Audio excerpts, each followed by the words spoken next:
The early United States. The early United States had many differences. Adding the Bill of Rights to the Constitution was one of them.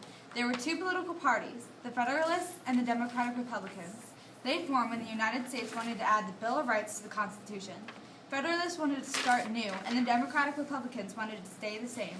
Even though they wanted two different things, having that difference, America would not be the same. What is the Bill of Rights? Should the Bill of Rights be added to the Constitution?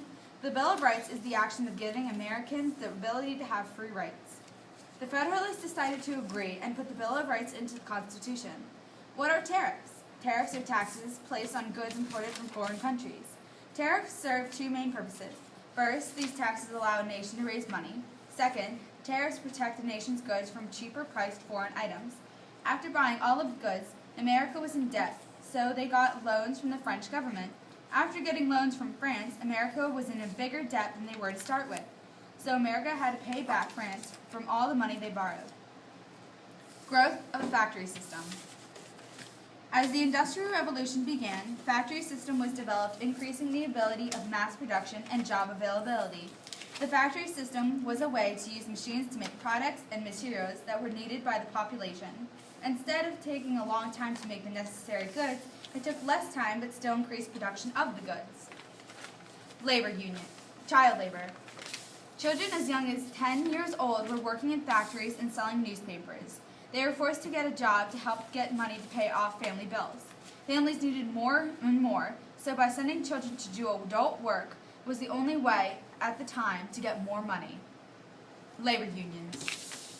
The labor unions started at the beginning of the Industrial Revolution, where young boys and men had started to work for nights on end to get paid for their families.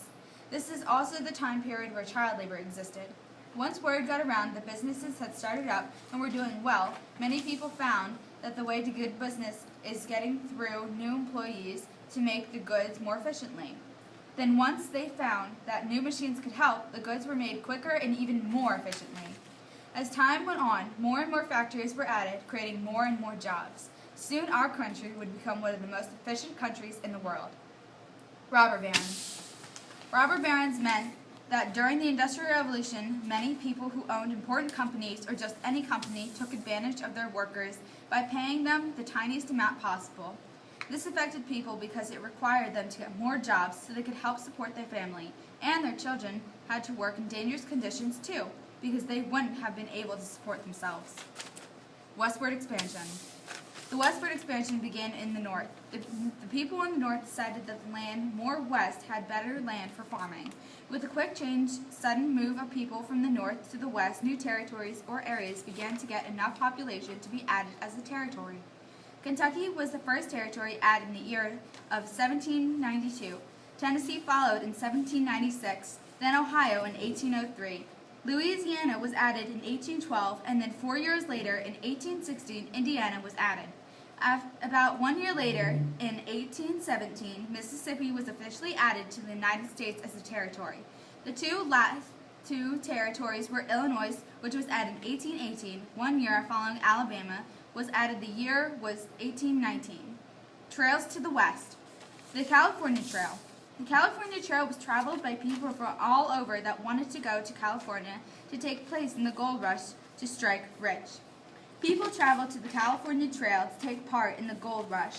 The Oregon Trail was used for the rich soil and farming land. The Mormon Trail was traveled for religious freedom.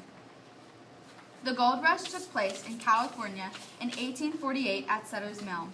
There was gold found when John Sutter decided he wanted to have a mill built. As it was being built, James W. Marshall found gold on Sutter's land. The world of the gold spread quickly around the United States, and more people began to travel to California, so many that it was able to be considered a state of its own. The Transcontinental Railroad was brought up because of the sudden move from the north to the west. With the sudden change of population in the west, the demand and needs for goods became highly needed and wanted. To solve this, there were railroad tracks installed from both the north into the west. There were two companies hired to install the tracks, the Union Pacific and the Central Pacific. The Central Pacific worked through the mountains, whereas the Union Pacific built straight across land, meeting the Central Pacific Company in Lake City, Utah. Social reformers and reform movements. The Industrial Revolution sparked many outbreaks of new technology, resources, but also slavery. Slavery started in 1820 and went through 1861, where all Negroes, or black people, were sold to work for owners to death. This was a very awful time period for slaves because of what slavery caused, which was separation from loved ones, death from working or escaping, and trying to blend in from others. The women's suffrage movement started in 1848 and continued until 1920. This movement started in Cyenna Falls, New York, 1848, where the very first convention for women's suffrage was held. Once that convention was held, the next 50 years, women supporters spread the word to the public, announcing that suffraging women endured every day.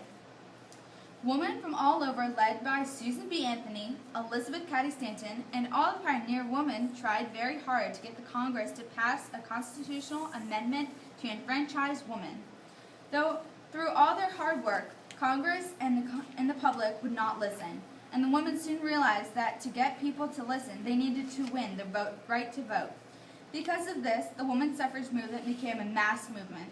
As the 20th century arrived, the women's suffrage movement split into two groups: the National American Women's Suffrage Association, NAWSA, where they were a more moderate group and did not take much action, whereas the National Women's Party, NWP, was a more ongoing group who took action to pressure the Congress to pass the women's suffrage amendment. Finally, in 1920, both organizations pressured the Congress well enough for the 19th Amendment to be sanctioned.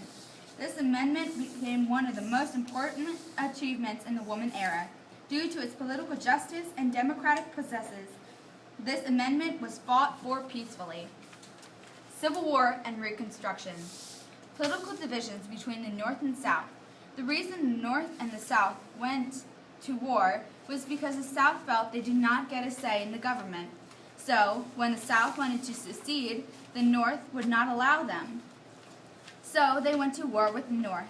Another small reason is during the Missouri Compromise, there were 11 free states and 11 slave states. Missouri wanted to become a slave state, but the North did not allow it because then there would be more slave states until Maine became a free state. So both states were added, and then the free states. The Battle of Gettysburg. The Battle of Gettysburg occurred because the South felt they had no say in their government, thus starting the war, and after continuous wins from the South and the North were traveling to Gettysburg because the South was forcing them down there. So the Battle of Gettysburg was a 3-day battle.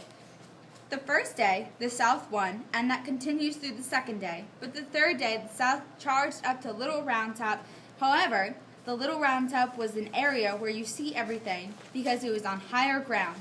So when the South tried to charge up to the steep hill, the North had the advantage, and in the end, many were dead and the North had won. Reconstruction. The time period after the Civil War when South was being rebuilt was known as Reconstruction.